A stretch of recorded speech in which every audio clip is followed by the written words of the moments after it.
Good morning to all of you and welcome in science class. आज हम discuss करेंगे chapter 2 role of micro organism in our life.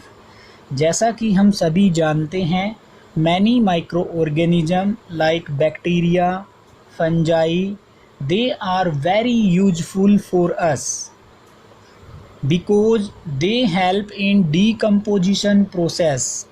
क्योंकि ये सब हमारी ऑर्गेनिक मैटर को डिके करने में हेल्प करते हैं।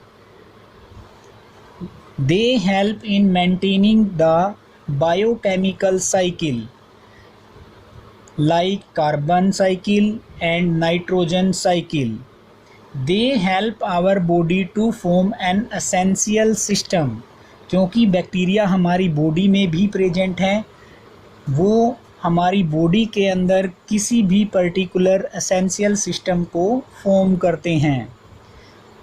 Beside this, some of them are harmful as they spoil our food and cause disease. क्योंकि कुछ माइक्रो ऑर्गेनिज्म लाइक बैक्टीरिया और फंजाई हमारे लिए हार्मफुल भी हैं, क्योंकि वो हमारे फूड को स्पॉइल करते हैं और मैनी डिजीज़ के लिए रिस्पॉन्सिबल होते हैं।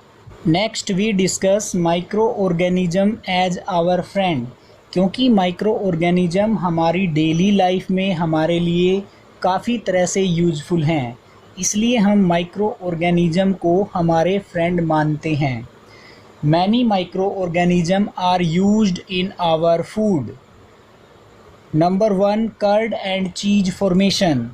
लैक्टोबैसिलस वो बैक्टीरिया हैं जो मिल्क को कर्ड में कन्वर्ट करता है। Some bacteria and fungi are also involve in the making of cheese. हम सभी जानते हैं बैक्टीरिया और फंजाई की हेल्प से ही हम चीज़ को बना पाते हैं। Number 2, fermentation process in bakery. जब भी हम बेकरी की आइटम बनाते हैं तो उनके अंदर fungi specially yeast cell use की जाती हैं। Yeast reproduce rapidly and produce carbon dioxide. जब हम ईस्ट को मिक्स करते हैं तो वो रैपिडली रिप्रोड्यूस होता है और कार्बन डाइऑक्साइड को प्रोड्यूस करता है। This gas when trapped in idli, dosa, batter and dough and make it fluffy and soft. This is known as fermentation. Carbon dioxide gas जब इडली और डोसा, बैटर और डो के अंदर ट्रैप रहेगी तभी वो फ्लफ़ी और सॉफ्ट बनेगा। इस प्रोसेस को हम बोलेंगे fermentation. Number 3, alcoholic beverages. Fungi like yeast convert natural sugars present in cereals and fruits into alcohol.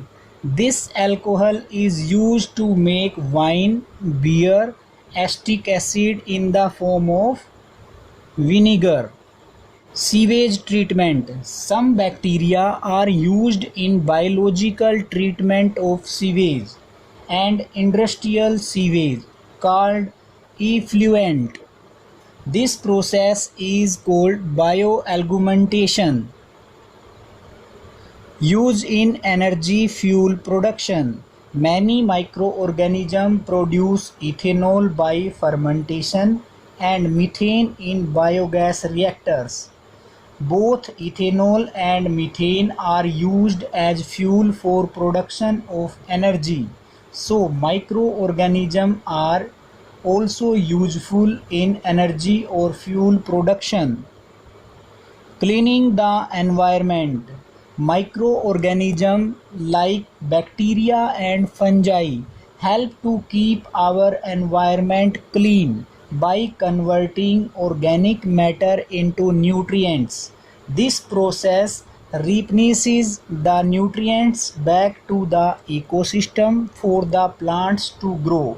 जैसा कि हम जानते हैं, माइक्रो ऑर्गेनिजम्स बैक्टीरिया और फंजाई हमारे एनवायरनमेंट को क्लीन करने में हेल्प करते हैं by converting organic matter into nutrients. वो ऑर्गेनिक मैटर को डिके कर देते हैं डिके होने के बाद ऑर्गेनिक मैटर में से जो न्यूट्रिएंट्स निकलेंगे वो हमारी सोइल में मिक्सअप हो जाएंगे और हमारी सोइल उन न्यूट्रिएंट्स को एब्जॉर्ब करेंगी, जो बाद में प्लांट्स को ग्रो करने में हेल्प करेगा।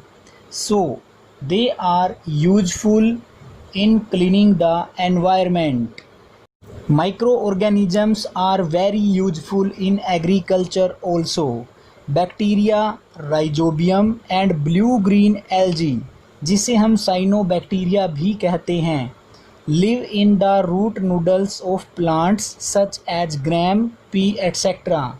They absorb nitrogen of the atmosphere and convert it into nitrates, which serve as natural fertilizer for plants, hence enhancing soil fertility.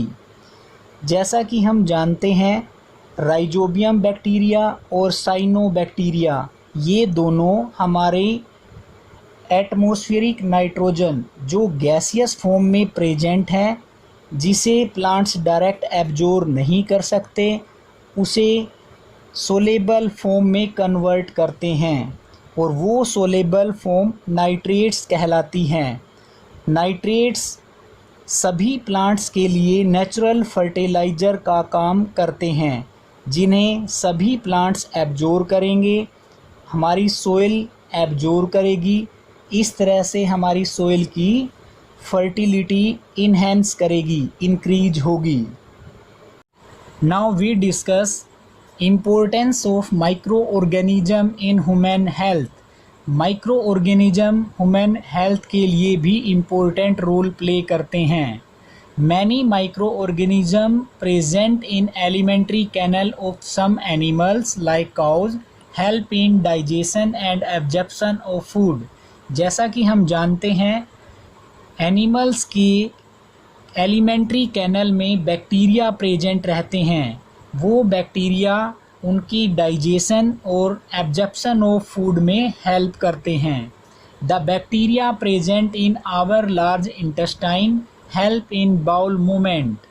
हमारी लार्ज इंटेस्टाइन में भी बैक्टीरिया प्रेजेंट हैं जो हमारी बाउल मूवमेंट में हेल्प करते हैं। Micro organisms are also used in production of antibiotics. Antibiotics की प्रोडक्शन में भी काफ़ी माइक्रो ऑर्गेनिज्म यूज किए जाते हैं। Antibiotics are chemicals that inhibit the growth of harmful micro organisms by affecting their life processes. Antibiotic वो chemical होते हैं जो हार्मफुल माइक्रो ऑर्गेनिज्म की ग्रोथ को स्टॉप डाउन करते हैं by affecting their life processes. For example penicillin. Penicillin एक example है एंटीबायोटिक्स का, जिसे ऑब्टेन किया जाता है एक फंगस से, और उस फंगस का नेम है penicillium notatum. Some antibiotics obtained from fungi and bacteria are streptomycin, tetracycline, erythromycin. ये सभी ऐसी एंटीबायोटिक्स हैं जो फंजाई और बैक्टीरिया से ड्राइव की जाती हैं, मीन्स बनाई जाती हैं। When micro organisms like bacteria और virus enter our body, they are recognized by special kind of blood cells. These cells get stimulated to produce antibodies. जब कोई भी माइक्रो ऑर्गेनिज्म जैसे कि बैक्टीरिया और वायरस हमारी बॉडी में एंटर करेगा, तो वो एक special kind of blood cell से रिकॉग्नाइज्ड कर लिया जाएगा। ये सेल्स स्टिमुलेट करके एंटीबॉडीज़ हमारी बॉडी में प्रोड्यूस करेंगी।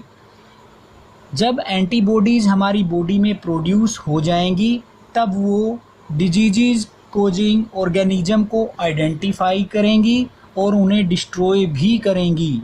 If the same micro organism enters the body again, it get recognised and destroyed much faster.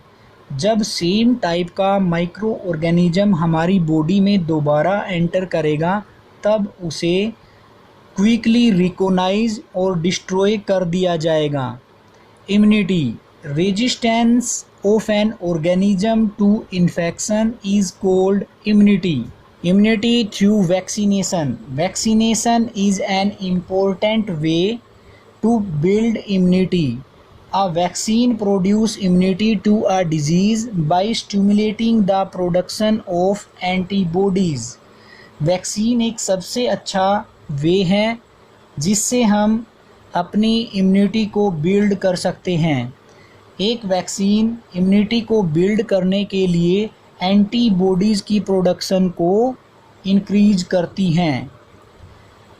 इसीलिए हम कह सकते हैं अगर किसी भी बॉडी में एंटीबॉडी ज़्यादा होंगी उस बॉडी की इम्यूनिटी स्ट्रोंगर बनेगी।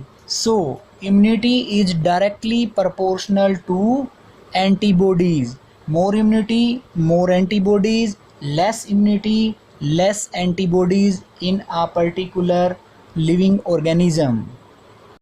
Vaccines are suspension of killed or weakened microorganisms. वो सस्पेंशन जो किल्ड और वीकेंड माइक्रो ऑर्गेनिज्म से बनाई जाए उसे वैक्सीन्स कहते हैं।